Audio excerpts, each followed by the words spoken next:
দেশজুড়ে চলছে ঈদ উদযাপন। জাতীয় ঈদগাহে রাষ্ট্রপতি সহ সর্বস্তরের মানুষের নামাজ আদায়। ফিলিস্তিনের জন্য বিশেষ মোনাজাত।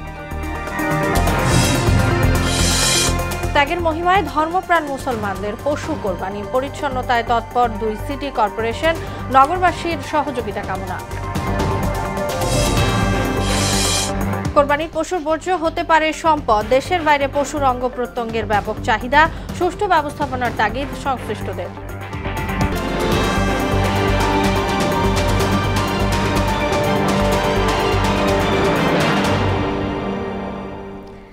আসসালামু আলাইকুম, সবাইকে ঈদ মোবারক। মোহনা সংবাদে স্বাগত। শুনছিলেন শিরোনাম, সঙ্গে আছি তাসনুবা বিনতে তাহের।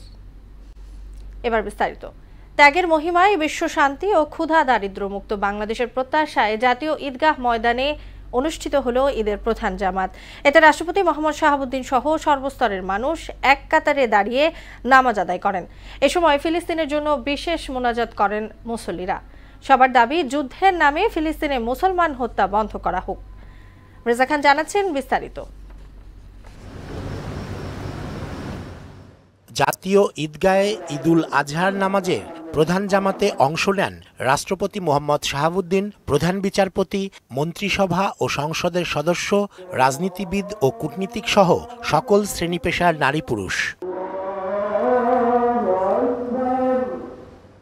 নামাজ শেষে সারা বিশ্ব ও বাংলাদেশের শান্তি কামনায় বিশেষ মোনাজাত করা হয়। অনেক মানুষের সঙ্গে নামাজ পড়তে পেরে খুশি শিশু কিশোররা। ঢাকায় আমার প্রথম ঈদ হয়েছে।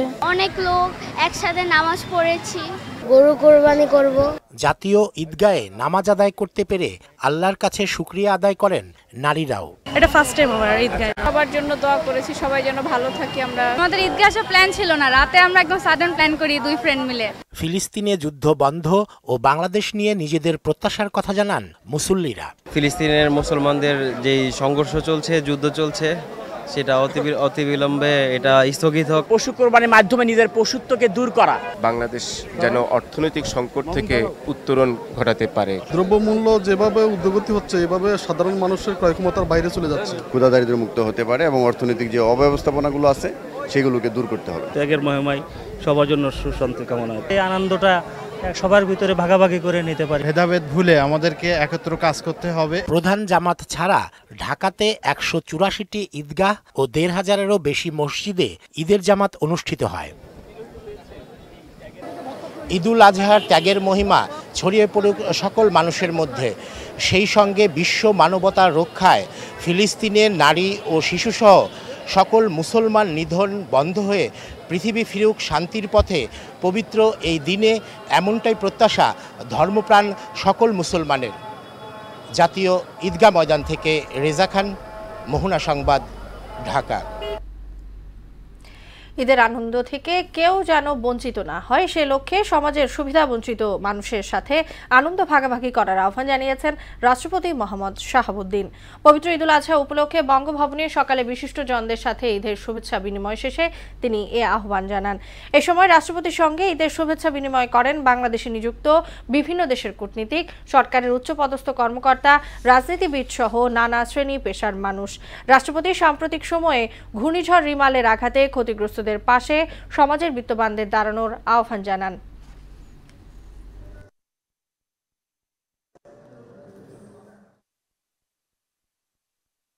ঘূর্ণিঝড়ে সহায় সম্বল হারিয়ে মানবেতর জীবনযাপন করছে সে অঞ্চলের মানুষগুলো।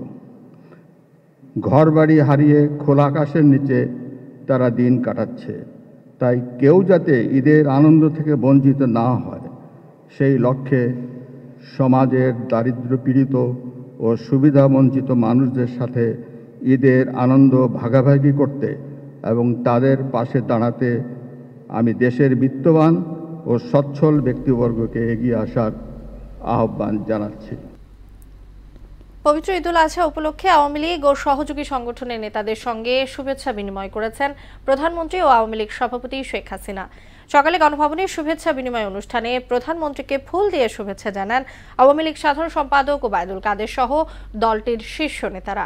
এরপর ঢাকা মহানগর আওয়ামী লীগ, ছাত্রলীগ, যুবলীগ, স্বেচ্ছাসেবক লীগ, যুব মহিলা লীগ সহ আওয়ামী লীগের সহযোগী ও ভাতৃপ্রতিম সংগঠনের নেতারা প্রধানমন্ত্রী শেখ হাসিনার সঙ্গে ঈদের শুভেচ্ছা বিনিময় করেন।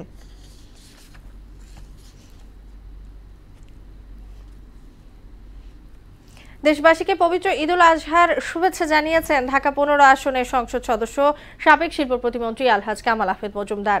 সকালে গুলশানের আজাদ মসজিদে ঈদের নামাজ আদায় শেষে শুভেচ্ছা জানান বর্ষিয়ান এ রাজনীতিক। কামাল আহমেদ মজুমদার বলেন, কোরবানির ত্যাগ থেকে শিক্ষা নিয়ে দেশ ও মানুষের কল্যাণে সবাইকে কাজ করতে হবে। পাশাপাশি আল্লাহর দেখানো পথে সবাইকে জীবন ধারণের আহ্বান জানান তিনি। এ সময় তার সঙ্গে নামাজ আদায় করেন ছোট ছেলে মোহনা টেলিভিশনের ব্যবস্থাপনা পরিচালক শাহেদ আহমেদ মজুমদার।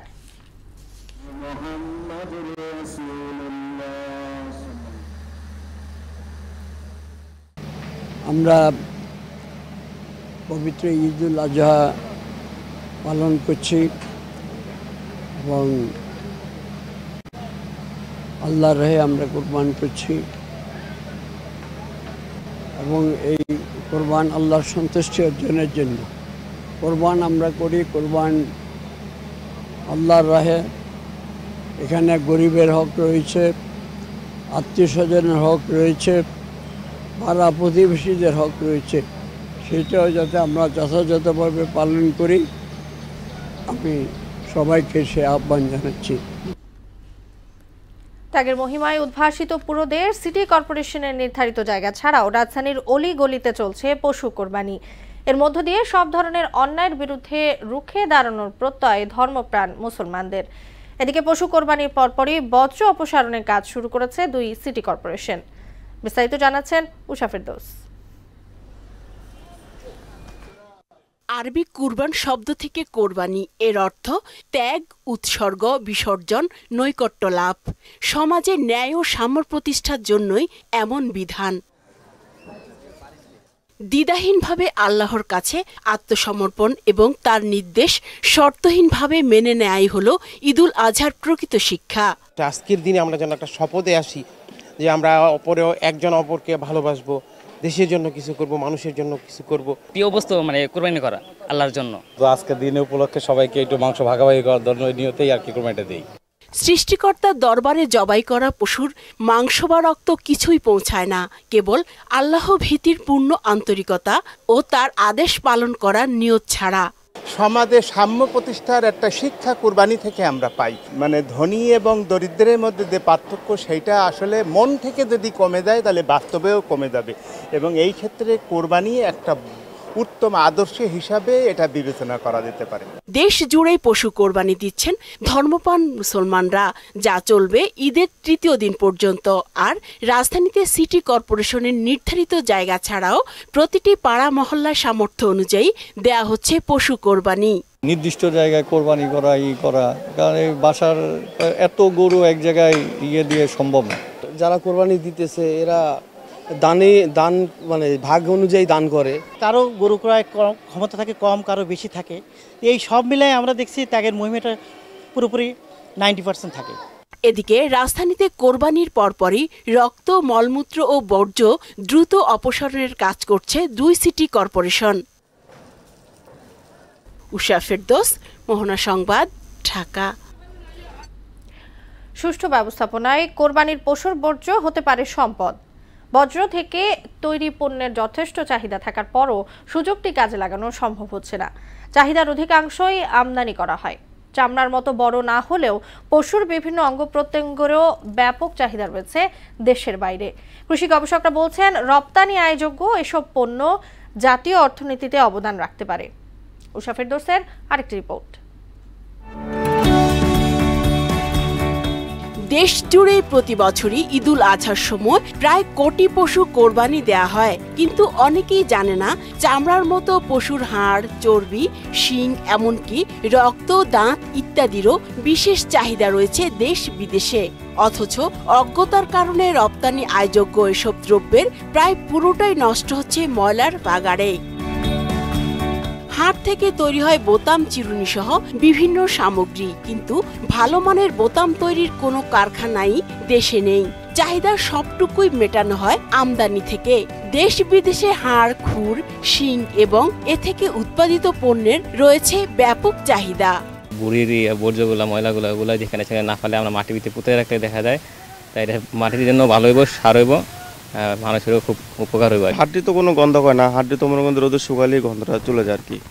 তো রক্তমুক্ত যা যা আছে এগুলো যে মাটির তলে গাঁটতে তুই তো দেশ সবার জন্য ভালো আর কি। বিভিন্ন ধরনের হাড়ের মধ্যে দেশে কেবলমাত্র ক্যাশ বোন নামের একটি হাড় প্রক্রিয়াজাত করা হয়, যার প্রধান ক্রেতা ওষুধ কোম্পানিগুলো। এ দিয়ে তৈরি হয় উন্নত মানের ক্যাপসুল মোড়ক। আমাদের যে গরুর রিপ্রোডাক্টিভ অর্গানগুলো আছে সেগুলো কিন্তু হাই প্রাইসে বাংলাদেশ থেকে এক্সপোর্ট করে।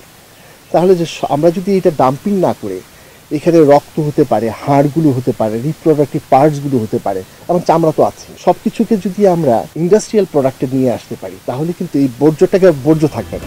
রপ্তানি উন্নয়ন ব্যুরো ইপিবির পরিসংখ্যান মতে পশুর বর্জ্যের বড় বাজার হলো ভিয়েতনাম, থাইল্যান্ড, মিয়ানমার, হংকং, চীন ও জাপান। এই সব কিছু যদি ইন্ডাস্ট্রিয়াল প্রোডাক্টে আমরা নিয়ে আসতে পারি তাহলে ঈদুল আজহার সময়ে যেই পরিমাণে আমাদের কোরবানিগুলো হচ্ছে সেটা কিন্তু একটা অ্যাসেট হবে এবং এটা দেশের জন্য অনেক মঙ্গলজনক হবে। পরিবেশ প্রতিবেশ রক্ষায় রক্ত পরিষ্কারে মাত্রাতিরিক্ত ব্লিচিং পাউডার না ছিটানোর পরামর্শ এই গবেষকের। কন্ট্রোল ওয়েতে ব্যবহার জন্য ব্লিচিং পাউডার ব্যবহার করে, কারণ ব্লিচিং পাউডার ক্ষতিকারক। উষা ফেরদৌস, মোহনা সংবাদ, ঢাকা। বিএনপি প্রতিষ্ঠাতা জিয়াউর রহমানের সময় যে মিয়ানমার ক্ষমা চেয়ে বিদায় নিতে বাধ্য হয়েছিল তারাই এখন আমাদের জন্য হুমকি হয়ে দাঁড়িয়েছে বলে মন্তব্য করেছেন দলটির কেন্দ্রীয় নেতা মির্জা আব্বাস। সকালে ঈদুল আজহা উপলক্ষে জিয়াউর রহমানের মাজারে দোয়া ও মোনাজাত শেষে তিনি আরও বলেন, সেন্ট মার্টিন দ্বীপ বিচ্ছিন্ন হয়ে গেছে, সেখানে খাদ্য সংকট দেখা দিয়েছে। মির্জা আব্বাস আরও বলেন, দেশ আজ চরম অর্থনৈতিক ও সামাজিক ও রাজনৈতিক সংকটের মধ্য দিয়ে যাচ্ছে। এ অবস্থায় বিএনপি ছাড়া কোনো বিকল্প নেই। একটা অবৈধ সরকার, অনির্বাচিত সরকার, যারা দেশ নয় শুধু দেশের বাইরে এবং ভিতরে কারোই সমর্থন এই সরকারের প্রতি নাই। দেশের মানুষ আজকে চারিদিক থেকে অক্টোপাসের মতো বন্দী অবস্থায় আছে, কি রাজনৈতিক, কি অর্থনৈতিক, কি সামাজিক, কি ভৌগোলিক। মিয়ানমার আছে কতটুকু উদ্ধত্ত হয়ে গেছে যে তারা আমাদের রাষ্ট্রের রক্তচক্ষু দেখায়। সারা দেশে যথাযোগ্য মর্যাদায় ঈদের জামাত অনুষ্ঠিত হয়েছে। সবচেয়ে বড় জামাত অনুষ্ঠিত হয়েছে কিশোরগঞ্জের দিনাজপুরের ঐতিহাসিক গোরে শহীদ ময়দানে। এবার শোলাকিয়ায় মুসল্লিদের উপস্থিতি কিছুটা কম দেখা গেছে। এছাড়াও চট্টগ্রাম, রাজশাহী, বরিশাল সহ দেশের সব বিভাগ ও জেলা উপজেলায় ঈদের জামাত অনুষ্ঠিত হয়েছে। এসব জামাতের দেশ ও মুসলিম উম্মার শান্তি কামনায় দোয়া কামনা করেন মুসল্লিরা। বিস্তারিত জানাচ্ছেন তানজিদ ভুঁইয়া। দেশের সবচেয়ে বড় ঈদ জামাত অনুষ্ঠিত হয়েছে দিনাজপুরের ঐতিহাসিক গোরে শহীদ ময়দানে। এখানে ইমামতি করেন মাওলানা শামসুল আলম কাশিমি। বৃহৎ এই জামাতে সুষ্ঠু শান্তিপূর্ণভাবে নামাজ আদায় করতে পেরে খুশি মুসল্লিরা। আমার খুব আনন্দ লাগছে, কারণ এতগুলো মানুষ একসাথে একই জামাতে নামাজ পড়া এটা সৌভাগ্যের বিষয়। এশিয়ার সর্ববৃহৎ ঈদগাহে আমরা আজকে নামাজ পড়লাম। আমার নামাজ পড়ে অত্যন্ত আনন্দিত এবং গর্বিত। কিশোরগঞ্জের শোলাকিয়ায়ও এবার বড় ঈদ জামাত অনুষ্ঠিত হয়েছে। কুরবানির ঈদের কারণে এখানে মুসল্লিদের ভিড় কিছুটা কম দেখা গেছে। জামাতে অংশ নিয়ে দেশ ও মুসলিম উম্মার শান্তি কামনায় দোয়া করা হয়। চট্টগ্রামে পবিত্র ঈদুল আজহার প্রধান জামাত অনুষ্ঠিত হয়েছে জামিয়াতুল ফালাহ জাতীয় মসজিদের ঈদগাহ ময়দানে। সকাল 7:30টায় অনুষ্ঠিত জামাতের ইমামতি করেন মসজিদের খতিব সৈয়দ আবু তালেব মোহাম্মদ আলাউদ্দিন আল কাদেরি। ঈদের জামাতে উপস্থিত ছিলেন শিক্ষামন্ত্রী মহিবুল হাসান চৌধুরী নৌফেল, বিএনপির ভাইস চেয়ারম্যান মীর নাসিরউদ্দিন সহ অনেকে। এ সময় সবাই মুসলিম উম্মার মঙ্গল কামনায় দোয়া করেন। দুর্নীতিমুক্ত বাংলাদেশ চাই। বৈশ্বিক আজকে যে অর্থনৈতিক যে চ্যালেঞ্জ সেগুলো যাতে করে আমরা বাস্তবায়ন করতে পারি, এই জন্য আল্লাহ পাক রব্বুল আলামিনের কাছে আমরা দোয়া করেছি। রাজশাহীর হযরত শাহ মখদুম রহমতুল্লাহ আলাইহের কেন্দ্রীয় ঈদগাহ ময়দানে এবার পবিত্র ঈদুল আজহার প্রধান জামাত অনুষ্ঠিত হয়েছে সকাল 7:30টায়। রাজশাহী সিটি কর্পোরেশনের মেয়র AHM খায়রুজ্জামান লিটন কাদিরগঞ্জে হাজী লাল মোহাম্মদ ঈদগাহ ময়দানে নামাজ আদায় করেছেন। এদিকে ময়মনসিংহে সকাল 7:30টায় ঈদের প্রধান জামাত অনুষ্ঠিত হয় নগরীর আঞ্জুমান ঈদগাহ ময়দানে। এতে ইমামতি করেন মাওলানা আব্দুল্লাহ আল মামুন। রংপুর নগরীতে বৃষ্টি হওয়ার কারণে শহরের বিভিন্ন মসজিদে ঈদুল আজহার নামাজ অনুষ্ঠিত হয়েছে। এতে জাতীয় পার্টির চেয়ারম্যান গোলাম মোহাম্মদ কাদের সহ হাজারো ধর্মপ্রাণ মুসল্লি অংশ নেন। এ সময় তিনি দেশবাসী সবাইকে ঈদের শুভেচ্ছা জানান। যে যেখানে আছে সবার প্রতি আমার ঈদের শুভেচ্ছা এবং অভিনন্দন, ঈদ মোবারক জানাচ্ছি। ব্রাহ্মণবাড়িয়ায় যথাযথ ধর্মীয় ভাবগাম্ভীর্যের মধ্য দিয়ে পবিত্র ঈদুল আজহার নামাজ আদায় করা হয়েছে। সকাল 8টায় জেলা ঈদগাহ ময়দানে ঈদের প্রধান জামাতের ইমামতি করেন জেলা জামে মসজিদের খতিব হযরত মাওলানা সিবঘাতুল্লাহ নূর। নামাজে গৃহায়ন ও গণপূর্তমন্ত্রী আম ওবায়দুল মুক্তাদির চৌধুরী সবাইকে একসঙ্গে মিলেমিশে থাকার আহ্বান জানান। আমাদের ভেতরে যে অপশক্তি আছে, পশু আছে, সেটাকে জবাই করে আল্লাহর রাস্তায় উৎসর্গ করে দিয়ে আমরা সবাই যেন ভালোভাবে থাকি। এছাড়াও দেশের বিভাগীয় জেলা ও উপজেলা শহর সহ সারা দেশে যথাযোগ্য মর্যাদায় পবিত্র ঈদুল আজহার নামাজ আদায় করেছেন ধর্মপ্রাণ মুসল্লিরা। তানজিদ ভুইয়া, মোহনা সংবাদ। শেষ করব মোহনা সংবাদ, যাবার আগে সুনামগুলো জানিয়ে দিচ্ছি আরো একবার।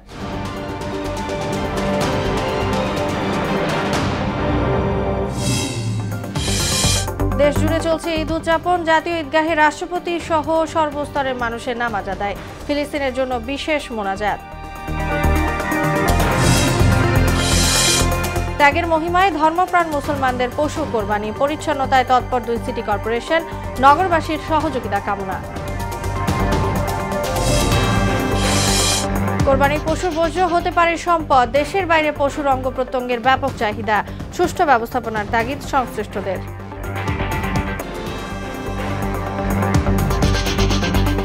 এই ছিল মোহনা সংবাদে। পরবর্তী সংবাদ বিকেল 5:30টায়। মোহনার সবশেষ খবর জানতে ভিজিট করুন www.mohana.tv। সংবাদ দেখতে পান ফেসবুক ও ইউটিউবেও। এতক্ষণ সঙ্গে থাকার জন্য সবাইকে ধন্যবাদ।